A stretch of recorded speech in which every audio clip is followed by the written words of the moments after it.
pour ce nouveau webinaire consacré aux meilleures pratiques de préparation de l'usinage sous PowerShell. Donc, on va voir que PowerShell, c'est la CAO de PowerMill, mais pas que. On va pouvoir préparer ces parcours, enfin ces pièces qui va être très utile par la suite. Et je vais tout d'abord me présenter. Donc, je suis Christophe Martulot, j'ai 28 ans d'expérience dans le domaine de l'automobile industrielle. Voilà, 10 ans dans le secteur aéronautique en conception et usinage de pièces volantes. Et ça fait 3 ans maintenant que j'ai rejoint Applicit, à la partie make pour tout ce qui est formation, support, customer care et puis la prestation extérieure. Voilà. Avant de commencer, petit rappel toujours sur les événements. Donc sur votre plateforme d'Applicit, vous pouvez retrouver tout ce qui est événements. Comme ça, vous pouvez nous suivre pour les dates des webinaires, mais également nos présences sur les salons. Je rappelle le support, la plateforme, donc soit par mail support@applicit.com ou alors la plateforme qui elle vous permet de déposer des projets, des partiels de projets. Comme ça, voilà, on vous répond le plus rapidement possible et on a quelque chose de visuel pour mieux comprendre votre demande. Je rappelle aussi sur les blogs qui sont des petits articles, trucs et astuces sur tous les logiciels que Autodesk fait. Donc ça peut être du PowerMill, PowerShell, PowerAspect, Fusion, FeatureCAM, voilà, il y a un peu tout. Et les webinaires, comme aujourd'hui, donc là, on est sur les meilleures pratiques de préparation d'usinage. Alors, à quoi sert PowerShell ou PowerMill Modeling? Parce que vous n'avez pas forcément de PowerShell. PowerShell, c'est vraiment un abonnement spécifique et le PowerMill Modeling, il est livré automatiquement avec PowerMill puisque PowerMill ne fait que de l'usinage et vous avez peut-être besoin de créer des extensions ou boucler des trous. Et ça se fera avec le PowerMill Modeling ou PowerShell. La petite différence, c'est que PowerShell, on a le module solide de la cotation et puis voilà des petites choses comme ça qui font que c'est un peu plus il est plus développé que le PowerMill Modeling qui est livré directement. Donc PowerShell, donc comme je disais, c'est la CAO avant tout, mais pas seulement. C'est aussi pour organiser son travail. On a toujours dit qu'un travail bien commencé, bien préparé, c'est un travail qui est à moitié fini. Donc on va voir tout ça. Ça permet d'indexer donc de mettre les brides, d'importer les brides, les taux, ce qu'on veut, de créer des surfaces d'extension. Voilà. Et on va voir après l'application pour organiser son travail sous PowerShell et tout ce qu'on peut créer en surfacique. Aujourd'hui, c'est le surfacique. Le mois prochain, je vous conseille également de regarder le webinaire parce que ça sera tout ce qui est solide. Et là, vous allez voir des choses qui sont assez impressionnantes pour faciliter son travail, sa préparation. Voilà. Donc avant tout, comme je vous disais, c'est la CAO, mais pas que. Il sert à organiser son projet. Donc on peut importer, c'est-à-dire organiser son projet, c'est j'ai ma pièce, je le mets dans un niveau ou dans un layer bien spécifique, histoire de pas se retrouver avec tout notre bazar, on va dire, toutes nos constructions, nos pièces, nos étaux dans un seul et même calque niveau. Mais ça permet aussi d'importer ces brides et de les positionner beaucoup plus facilement que sous PowerMill. On peut créer des surfaces d'extension, d'extrusion, des bouchons si vous ne voulez pas que l'outil plonge dans certains trous, définir les plans de joint. On a le surfaceur intelligent c'est quelque chose de remarquable que j'utilise énormément. Et puis on a des petites choses comme créer des moules en manuel ou en automatique, mais ça c'est encore une fois ça va être réservé à PowerShell. Voilà. On va le regarder très rapidement également. Voilà. Où vous pouvez retrouver PowerShell ou PowerMill Modeling, directement sous la fenêtre Windows, vous avez un onglet, un petit dossier PowerShell et vous retrouvez le PowerMill Modeling ou le PowerShell directement dessous. Voilà. Pour info, la version 2026 est sortie il y a quelques jours. Voilà. Donc on va voir, comme je disais, comment organiser d'abord son travail. Bon, pour implanter une pièce, voilà, les étaux, les organiser comme on veut. Donc hop, directement ici, voilà. Donc je vais importer ma pièce, je vais importer mon étau, voilà. Et ça sera beaucoup plus pratique de sélectionner son étau et puis de le déplacer comme on veut. Donc dans édition, déplacer. On peut le déplacer avec la petite molette ici directement d'un point à un autre. Voilà. Donc avant tout, si je fais ça et je me déplace directement de là, par exemple, non, je vais pas sélectionner le bon, excusez-moi, hop, si je déplace ça d'ici,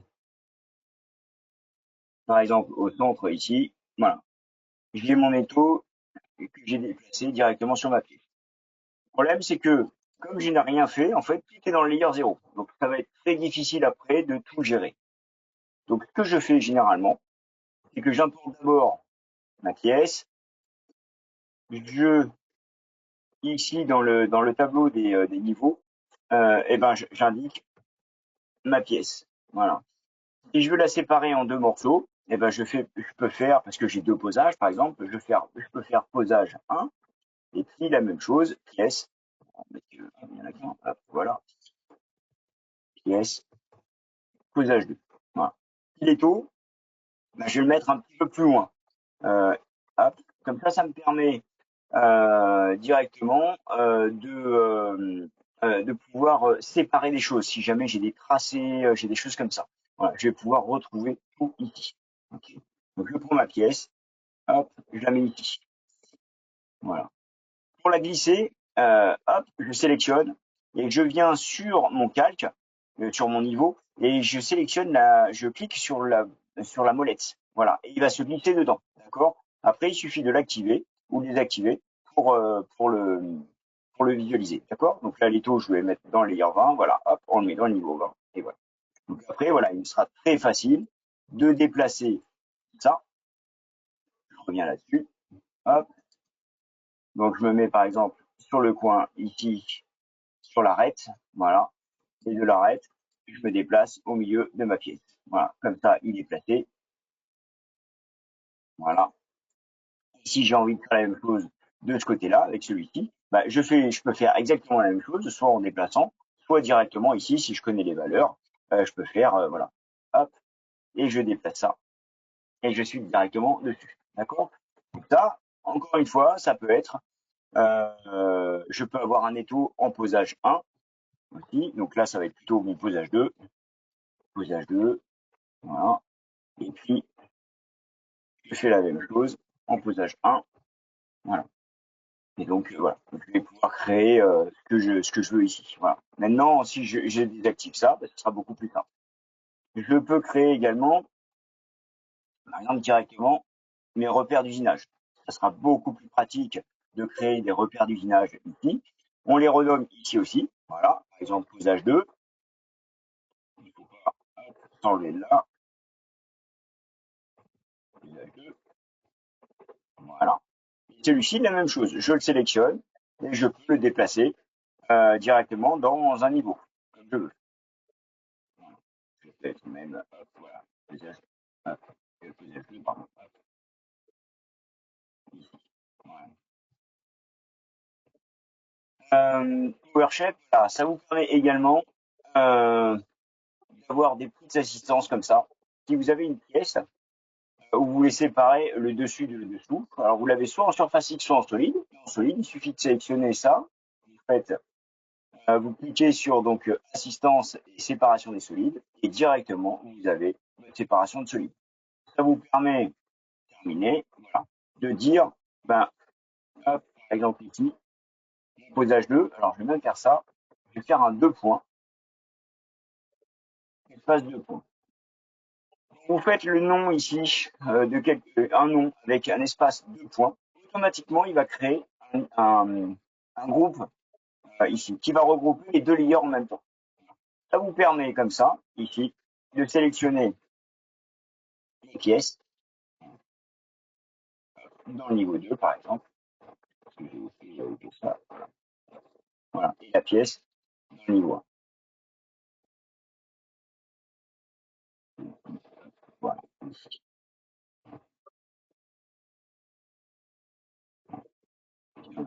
Voilà. Comme ça, j'ai mon premier posage qui sera ici. Je vais pouvoir tout usiner cette partie-là. Et mon deuxième posage, je vais usiner comme ça. Je vais même mettre des couleurs de façon à ce que je repère ça plus facilement. Voilà. Il suffit de sélectionner le petit onglet de regroupement pour voir apparaître mes deux layers en même temps.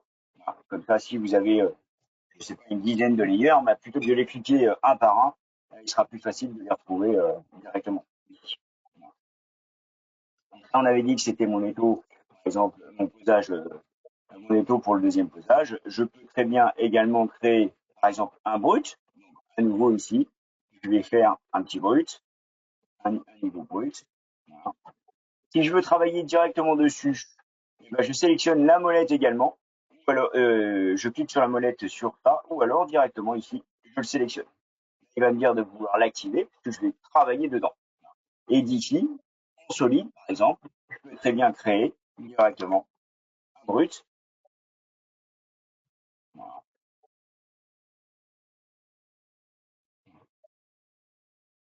De la taille de ma pièce, un peu plus grand, pour qu'on puisse cuisiner correctement. Voilà. Donc, on va faire 155, 105. Voilà. Voilà. Donc, le routeur, il sera ici. Voilà. Et puis de là, bah, je peux créer un repère en plein milieu de ma pièce. Voilà. Prendre mon étau. Donc, si je veux prendre mon étau, bah, je vais le sélectionner. Tout sélectionner. Je vais juste faire une rotation, par exemple, dans l'édition. Rotation autour de l'axe Y. Voilà. De 180 degrés, en faisant une copie. 180 degrés. Voilà. Voilà. Et je vais le glisser dans le posage 1. Voilà. Comme ça, si je fais mon posage 1, eh ben, je vais pouvoir usiner ma pièce dans les conditions du premier posage. Donc, si j'aurai mon brut, ça sera que ça, en fait. Voilà, cette partie-là. Et puis après, si je me retourne dans le deuxième posage, je vais pouvoir trouver ma pièce correctement ici. Maintenant, sur les pièces. Alors, je vais me remettre en niveau 0. Voilà. Sur la pièce. Le but de ce webinaire, c'est de vous montrer un petit peu tout ce qui peut exister ici. Si vous voulez, il y a des stratégies donc comme le surfaceur intelligent. Le surfaceur intelligent, alors on peut l'activer avec CTRL-T, sinon on l'active ici avec ce petit bouton dans le menu surface. Vous avez toute une panel, on va dire, d'options qui trouve lui automatiquement. Donc si vous sélectionnez 4 courbes, il va vous créer une surface par rapport à ces 4 courbes. Si vous avez des courbes qui sont plutôt alignées, ben, elle va vous créer une surface tendue sur ces courbes, et ainsi de suite. On l'appelle surfaceur intelligent parce que finalement, rien qu'en sélectionnant les courbes, il arrive à déterminer ce que vous souhaitez faire. Voilà. Exemple, je veux boucler ce trou-là. Alors, soit vous allez dans filaire et vous faire une courbe composite. Donc, une courbe composite, c'est une suite de courbes qui sont liées. Et vous sélectionnez l'extrémité des courbes ici. Voilà. Voilà. Vous faites CTRL-T pour faire le surfaceur intelligent, et là, il a trouvé que c'était du remplissage que vous vouliez faire. D'accord. Il vous le met même en tangente, de façon à ce que, comme ça, tout est en tangente. D'accord. Si je vais faire annuler, voilà. Là, je vous ai montré comment, je vais cliquer à côté, là, comment on pouvait le faire avec la courbe composite, mais il y a une autre manière aussi qui est assez simple avec la courbe composite, c'est que lorsque c'est bien fermé comme ici, vous sélectionnez la touche Alt et vous sélectionnez juste une arête. Et en fait, c'est beaucoup plus rapide et il vous fait tout le contour complet. Et après, vous pouvez faire votre côté, voilà, avec un remplissage. Okay. Voilà. On va cliquer à côté. Voilà. De même que ici, si vous voulez faire un boucher ce trou-là, parce que vous voulez usiner mais sans la rainure, il vous suffit de faire un Alt sur la première arête, Alt sur la deuxième arête. Et si vous sélectionnez les deux, vous faites CTRL-T, vous retirez la tangente, et là, il vous trouve voilà, ce que je vous disais tout à l'heure, donc une surface qui est tordue entre une ou plusieurs courbes. Si la surface elle est à l'envers, il suffit simplement, parce qu'elle est rouge là, il suffit simplement de cliquer dessus et de lui dire bah, inverse-moi la surface. Voilà. Après, il y a la petite flèche, sinon, ici. Voilà, il suffit de sélectionner sur la petite flèche, ici, voilà, et il va vous l'inverser. D'accord? Voilà. Ouais, comme ça. Ouais. Donc ça, c'est pour le surfaceur intelligent. Il va vous créer vraiment des surfaces en fonction de ce que vous avez envie. Ça, c'est très pratique. Idem, si vous voulez faire le contour ici, vous voulez faire des extensions partout. Donc, vous pouvez faire Alt sur une arête et il va s'arrêter à l'intersection. Si vous faites un double Alt, il va dire ah, il veut faire le contour complet. Alors, ça marche pas toujours, hein, de temps en temps il peut aller de ce côté-là. Mais quand c'est assez simple comme ça, vous faites le contour complet et c'est beaucoup plus rapide que de le faire avec la courbe composite directement. Dans surface ici, ce qui pourrait nous intéresser, par exemple, ça serait faire un plan de joint. Donc, par rapport au Z qu'on a sélectionné, voilà, ici, je vais recommencer, parce que je ne l'ai pas sélectionné avant, ici, si je fais plan de travail ici, voilà, je fais 10 mm aperçu, voilà, il va me faire une extension très rapide tout autour de la pièce. Voilà. Comme ça, je vais pouvoir déborder et je suis sûr d'usiner un petit peu plus loin que le rebord de mon arête, ce qui va éviter de laisser un petit débord. Donc la flèche bleue indique le sens ici de l'extension. Ici, ça va être la longueur de mon extension, comme ça. Et ici, je vais remettre 10 pour qu'on puisse voir un peu mieux. Et ici, ça va être l'angle qu'il y a entre la flèche bleue et la flèche rouge. Si je mets 45 degrés, bah, il va se relever forcément de 45 degrés. Voilà. On va remettre 0. Voilà. Donc ça, c'est vraiment très, très pratique et très facile pour faire les plans. Cette même, on va revenir là-dessus, cette même surface, on peut créer des extensions. Alors les extensions, c'est par rapport à l'axe qu'on a sélectionné, d'accord? On va voir la différence entre extension et extrusion. Extension, c'est par rapport à un axe. Donc là, si je fais par rapport, si j'ai sélectionné mon axe Z, et ben il va m'étendre les surfaces par rapport à cet axe. Donc, si je fais un double clic dessus, ben, je me rends ici, je vois bien les 100 mm. Donc je peux réduire ça.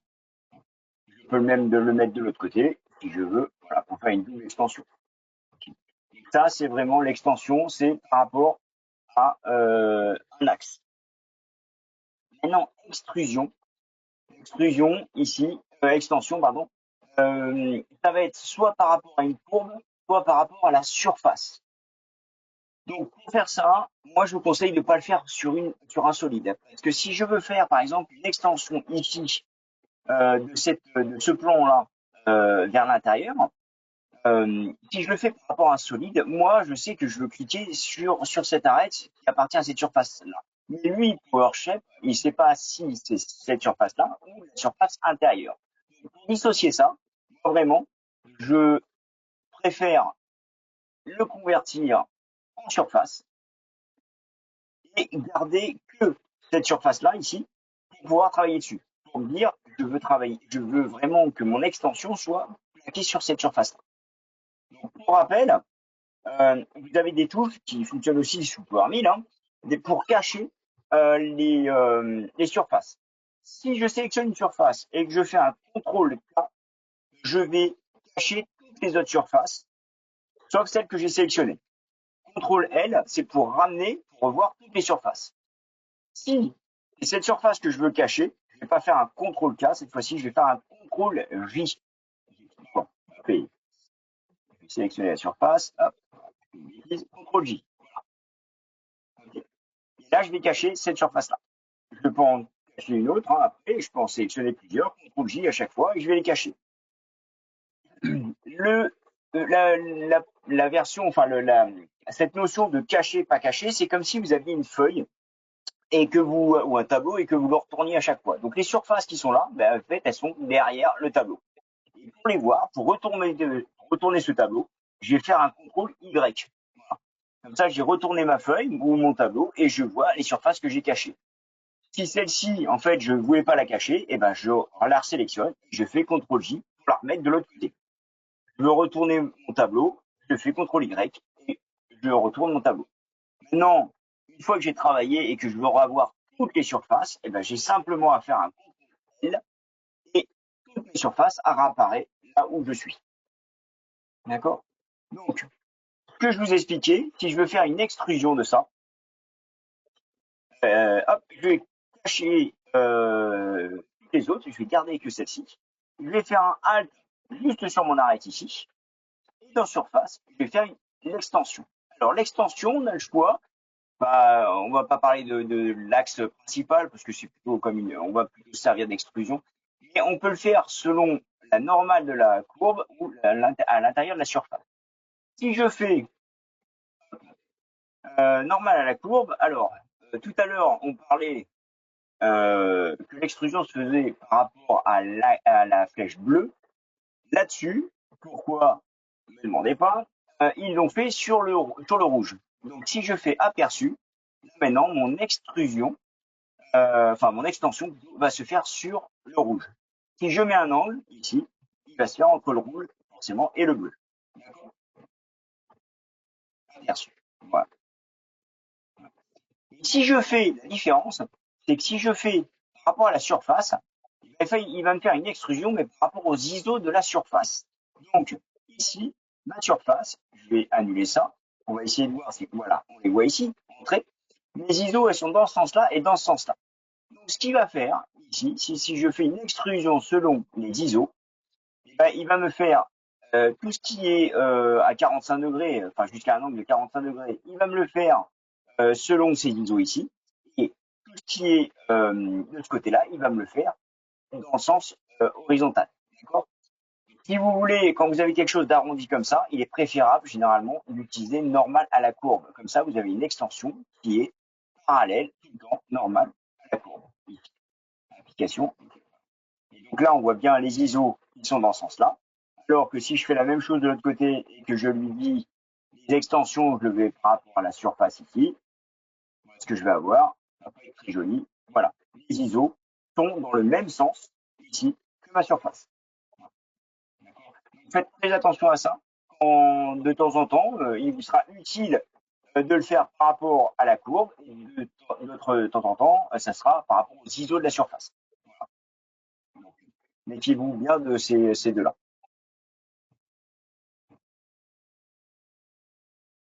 Euh, on a parlé donc de l'extrusion. On va parler aussi de la révolution. Vous avez peut-être la possibilité de temps en temps, hop, enfin, le besoin de créer une révolution. Donc là, en fait, quelle que soit la forme que vous avez, le filaire que vous avez sélectionné, il va tourner autour de l'axe que vous avez sélectionné. Donc, si vous faites par rapport à l'axe X, eh ben, il va tourner autour de l'axe X, il va vous faire une révolution par rapport à l'axe X, Y autour de Y et Z autour de Z. Okay. Vous avez également tout ce qui est direct, les surfaces directes, donc un cube, un cylindre, cône. Alors attention, hein, bloc et cylindre, ils sont creux. Ce n'est qu'une surface, ce n'est pas du solide. Dans les solides, vous avez toutes les faces. Ce sont en cylindre, vous avez les trois faces. Ici, vous avez les six faces. Mais ici, vous n'aurez que les quatre faces autour. Et le cylindre, vous n'aurez ici, voilà, par exemple, vous n'aurez que la surface extérieure. D'accord? Vous n'avez pas les deux plans à l'intérieur. Ça reste du surface. Bien. Euh, Très rapidement, on va voir également ça, qui est très pratique. Et là, j'avais fait un autre exemple ici. Voilà. J'avais fait un autre exemple. Vous avez une surface comme celle-ci ou comme celle-ci. Voilà. Donc, vous voulez boucher parce que cette réunion-là, elle vous plaît pas. Bah, plutôt de créer des cours composites et puis de boucher le trou, vous avez très rapidement ici une surface, une modification de surface. Ici, outillage, remplir. Si vous sélectionnez donc la surface qui est ici, il vous fait des points. Il vous demande le premier point, donc vous allez sélectionner le premier point, et le deuxième point. Voilà, les deux points, vous faites appliquer, et il vous remplit automatiquement la surface en tangence. Voilà. Ça marche également pour les courbes. Ici, je sélectionne ma surface, je fais remplir l'arête. Je lui dis, par exemple, d'ici à ici, je fais appliquer, et il me remplit automatiquement. Voilà, on arrête. Une surface. D'accord. Voilà. Donc là, c'est un moyen très très rapide, sans construire de courbe, sans quoi que ce soit, il vous crée automatiquement une surface. Donc pensez à ça dans outillage, remplir l'arête. Ça, c'est très très pratique. Autre chose qui peut être très pratique aussi, c'est pour si vous avez des rainures à boucher. Voilà, je vais sélectionner tout mon petit nid d'abeille ici. Voilà. Et je vais faire bouchage. Ici, il me demande si j'ai sélectionné les surfaces du dessus ou si j'ai sélectionné les nervures. J'aurais pu sélectionner les nervures également. Là, je vais lui dire que c'est au-dessus. On va lui indiquer la largeur maximum qu'il doit boucher. Si je fais un aperçu, voilà, il va me reboucher tout ça. Je peux faire en automatique également. Voilà. Et ça marche également quand les nervures sont de biais. J'ai pas tout en hauteur. D'accord. Donc là, il vous le fait en tangence. Si vous le faites inférieur, aperçu, la même chose. Voilà, oui, parce que c'est la version inférieure. Donc là, il vous fait une tangence ici. Et si vous faites aucune, il va tirer droit. Voilà. Ça permet de boucler tous ces trous-là. Okay. Ça peut marcher également lorsque vous avez des jeux en voiture, sur un bateau, sur n'importe quoi. Par exemple, vous pouvez avoir des jeux. Et donc l'outil va tomber dedans. Et ben, très rapidement, vous sélectionnez, vous voyez que les ISO, les surfaces, elles sont complètement décalées. Hein. Et ben, vous sélectionnez ça, vous sélectionnez boucler. La partie supérieure, vous lui mettez bien que la largeur qu'il y a. Ici, ça doit pas être très grand. Si je fais même 10 mm, ça doit suffire. Voilà. Et il vous bouge automatiquement. Voilà. La nervure, quel que soit les ISO de la surface. Voilà.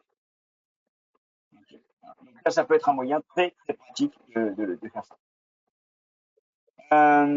Autre chose qui peut être intéressant pour vous, si vous avez du STL. Alors attention, hein, un STL complet, ça demande, enfin c'est un métier, hein, c'est remettre une USTL en surfacique, voilà, c'est un métier. Et si vous avez des choses comme ça qui sont assez, on va dire, légères, faciles, vous avez dans les surfaciques une utilisation, c'est depuis le maillage. Alors depuis le maillage, en fait, vous avez un petit tableau comme ça, alors où vous pouvez vous sélectionner directement les ISO, le nombre d'ISO que vous voulez, ou alors vous mettre en automatique. Vous avez une tolérance également.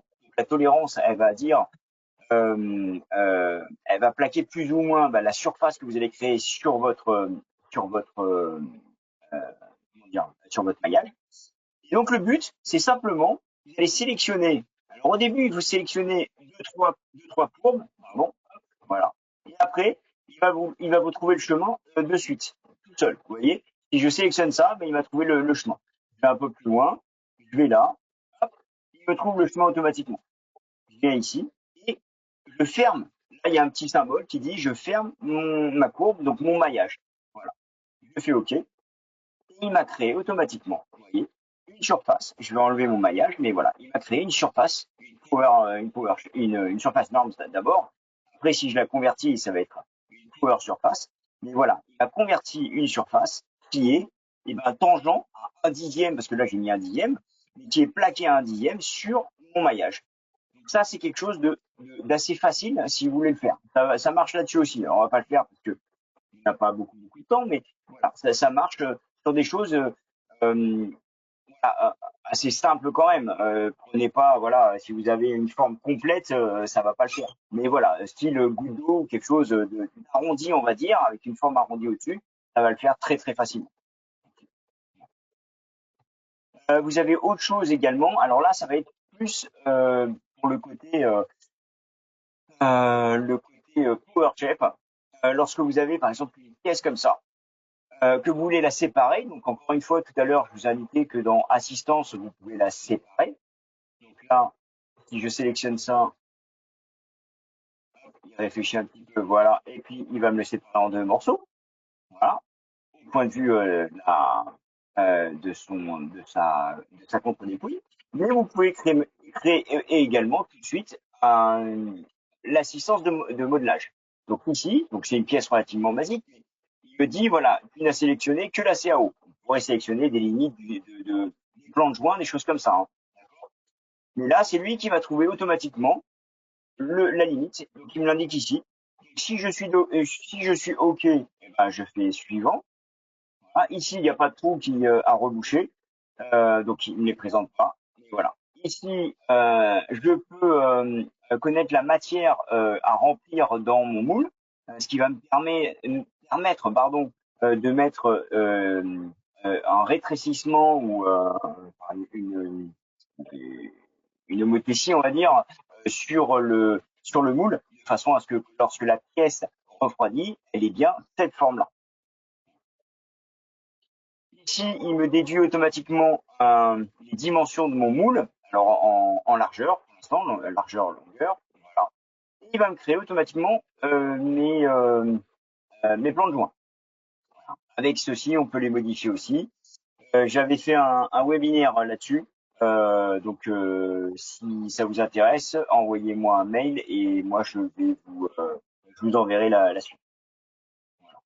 Ici, c'est la hauteur de mon brut. Est-ce que je veux le rayonner?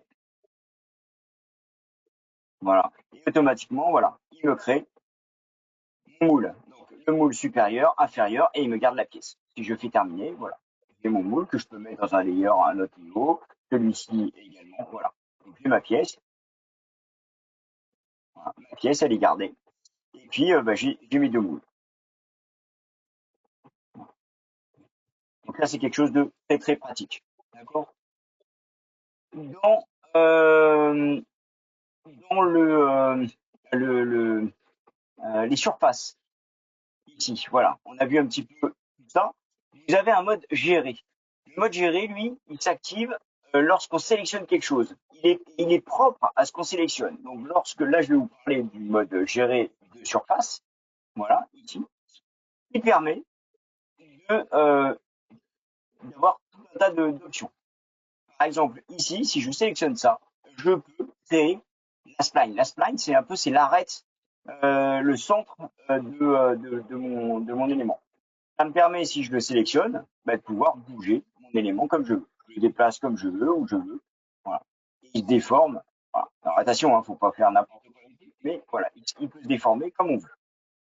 On a également la possibilité ici de modifier tout de suite une surface. Par exemple, si je sélectionne la surface ici et que je lui fais insérer une courbe, je sélectionne ma courbe, là il m'indique de quel côté je veux modifier ma surface. Là, on voit que les deux côtés ici, enfin ce côté-là, il est allumé, donc ça veut dire qu'on est en longitudinal. Moi, je veux le faire selon les latérales ici. Donc, je sélectionne ça. Si je fais aperçu avant, eh ben, en fait, d'ici, il va venir sur l'avant. Si je fais après, eh ben, voilà. Donc, il va me dire après ça, il va me le créer. Et si je fais comme, ça veut dire qu'il va commencer ici pour arriver jusqu'à l'arête. C'est-à-dire qu'il remplace la surface d'avant. Voilà. Mais si je veux gonfler une surface, il est très facile de le faire directement avec cette astuce. Okay. Vous pouvez avoir également des surfaces avec des trous, des bouchons. Enfin, il faudrait créer des bouchons.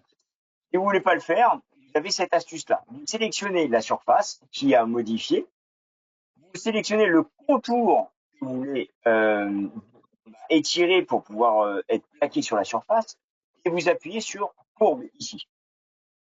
Il va vous demander la surface ou la courbe qui est sur laquelle il va se plaquer.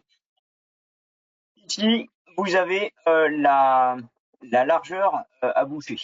Si vous mettez par exemple 5 mm, application, voilà, la largeur ici, il est moins de 5 mm, il va appliquer directement la surface pour boucher mon trou.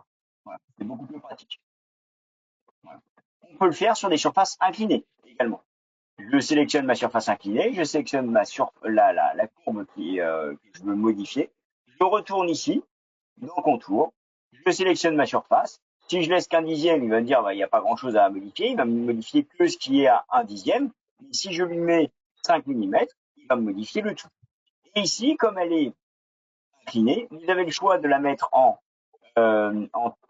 tangence ou pas. Si je fais aperçu, pardon, aperçu ici, si j'enlève la tangence ici, voilà, j'ai quelque chose de droit, donc là il n'a pas modifié. Si je le mets ici, il va me le mettre en tangence. Ça va vous permettre également, pour des surfaces qui sont même jointives, mais sur lesquelles vous voulez faire une tangence, eh ben, de sélectionner la surface, sélectionner l'arête, ici, et de lui dire, par rapport à celle-ci, donc là je laisse un dixième puisqu'elle est déjà tendue, de lui dire, bah là maintenant, voilà, je voudrais que ce soit en tangence. Voilà, on n'est plus droit. Okay. Là, j'ai fait la même chose, hein, je ne vais pas répéter, mais j'ai fait la même chose avec des courbes qui sont légèrement décalées. Donc vous pouvez appliquer ça là-dessus.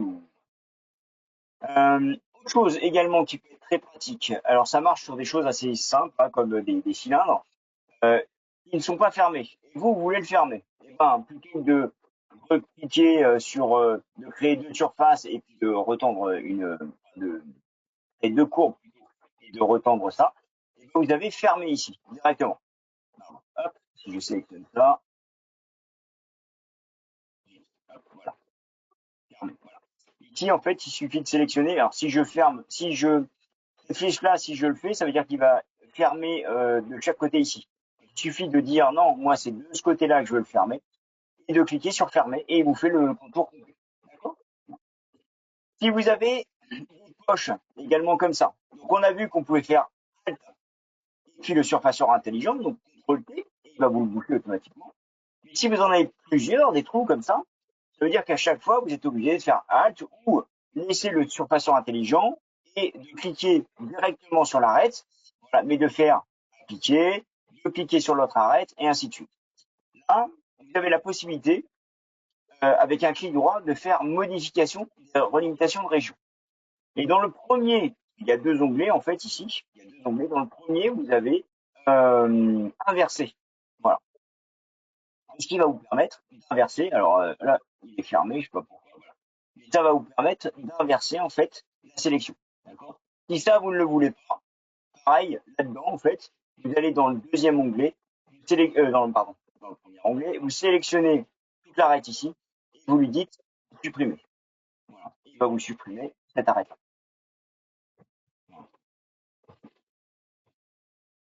Autre chose qui peut être très très intéressant aussi pour vous, ici, c'est la réorganisation. Donc, toujours dans gérer. Vous avez des carreaux qui sont un à l'envers, à l'endroit. Vous sélectionnez toutes vos surfaces. Et dans orientation, normal, voilà, vous pouvez orienter les surfaces toujours dans le même sens. Même que là, si vous avez des carreaux, simplifier.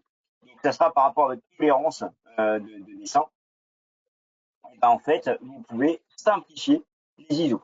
Voilà. Donc là, il vous laissera plus que il n'y aura plus d'ISO, puisque en fait, comme c'est une surface plane ici, ça sera assez simple. Le deuxième onglet en dessous, c'est lorsque vous avez une surface comme ça, si vous la détrimez, vous vous rendez compte qu'il y a 4 carreaux finalement, et on a besoin que de celui-ci.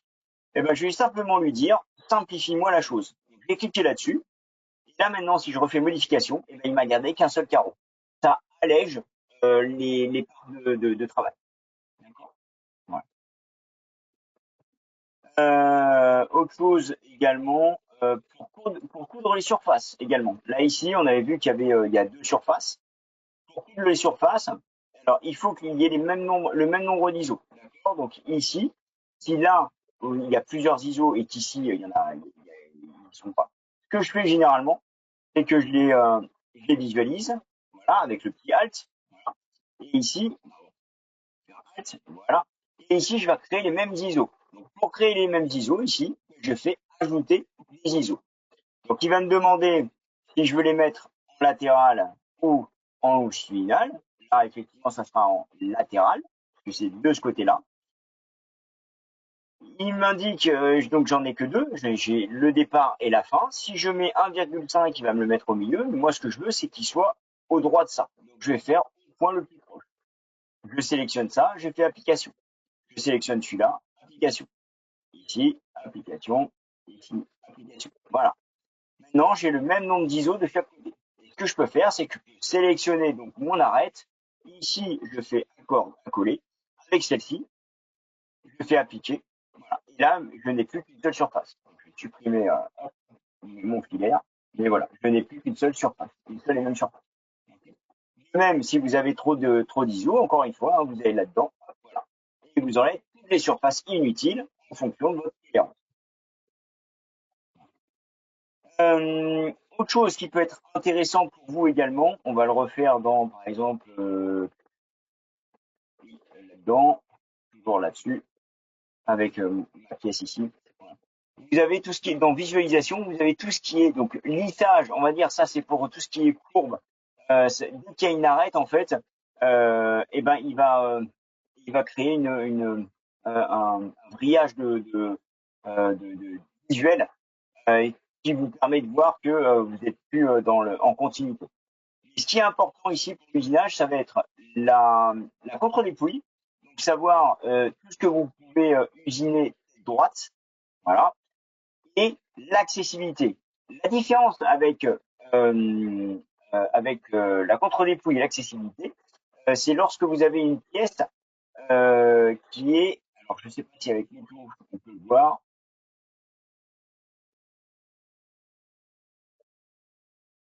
avec les taux, oui voilà, on va le voir. Alors, ici, si je fais contre-dépouille, voilà, il va me dire que tout ce qui est rouge, je ne peux pas accéder. Tout ce qui est vert, ça, je peux y accéder. Et tout ce qui est là, orange, c'est tête droite, enfin c'est vertical, d'accord. Mais il m'indique que ça c'est vertical, d'accord. Malheureusement, si je fais accessibilité, ben là par contre je me rends compte que même si je peux usiner, enfin, si c'est, on va dire si c'est dans l'axe des aides, je ne peux pas y aller parce que il y a une pièce au-dessus qui m'interdit d'y aller, comme ici, comme la partie en dessous ici. Tout à l'heure, on était vert parce qu'il considère qu'on est dans l'axe des aides, donc on pourrait potentiellement usiner, mais il y a une pièce au-dessus. Et ça, la contre-dépouille ne le visualise pas. L'accessibilité vous le visualise et vous dit ça, vous ne pourrez plus usiner tête droite parce qu'il y a une pièce au-dessus. Malheureusement, l'accessibilité, elle est accessible que sous PowerShell et pas sous PowerMill. Et ça, c'est dommage. Voilà. Donc, PowerShell vous permet de voir également ceci. Voilà.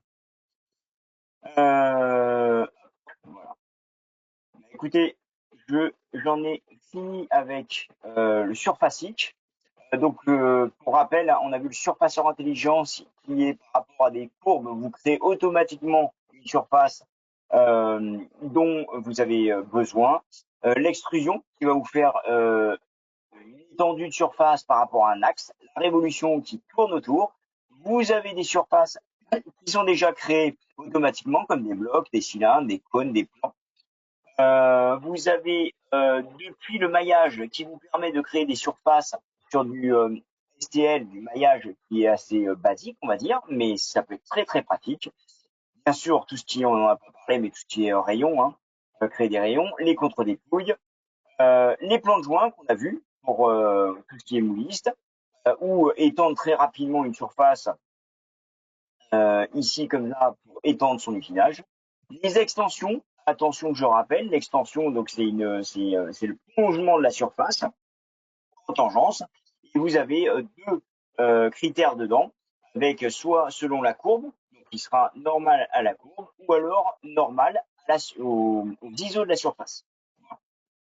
On a vu tout ce qui est bouchage de nervures et l'outillage qui vous permet, encore une fois ici, hop, voilà, de boucher très rapidement des surfaces avec des petits trous comme ici. Voilà. Par exemple, plutôt que de créer une courbe qui sera beaucoup plus long à faire, et ben en fait, directement dans surface, ici, je rappelle, je vais dire d'ici par exemple à ici, je fais application, voilà, et il me crée automatiquement voilà, une surface en tangence, qui est très propre, voilà, et qui permet de boucher ce trou très facilement.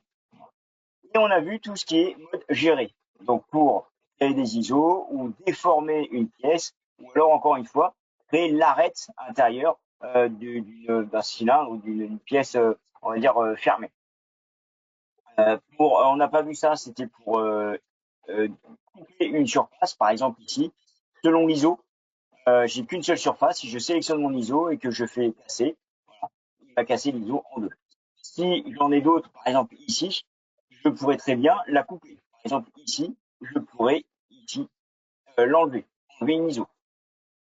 Voilà. Là, je les enlève et ici, je coupe la surface en deux. On a vu l'icône au milieu, ça, ce sera plus pour euh, pas coudre des surfaces, mais plutôt pour pour boucher des trous. Voilà. On a vu la relimitation, donc c'est comme relimitation, la relimitation des comment dire, la modification des relimitations. On a vu le mode fermé qui nous permet de fermer quelque chose qui est assez rapidement. Accoler, là, c'est vraiment pour soit créer une surface entre deux surfaces ou joindre deux surfaces, mais il faut qu'ils aient les mêmes nombres d'ISO. Et puis après, les surfaces mal relimitées, ça c'est pour déterminer si on a des surfaces relimitées. Et les c'est pour alléger, on va dire, ces deux icônes, c'est pour alléger la def en relimitant au minimum les nombres d'ISO et là en relimitant la taille des carreaux par rapport à ce qu'on a relimité. Bien écoutez, j'espère que vous avez pu apprendre des choses sur ce webinaire. N'oubliez pas donc tout ce qui est, comme je disais, préparation de son projet sous PowerShell avec donc la création des niveaux qui vous permettraient vraiment d'identifier plus précisément ce que vous voulez à chaque élément est bien rangé et organisé dans ce modèle. Je vous remercie et je vous dis donc au mois prochain pour le webinaire sur le solide.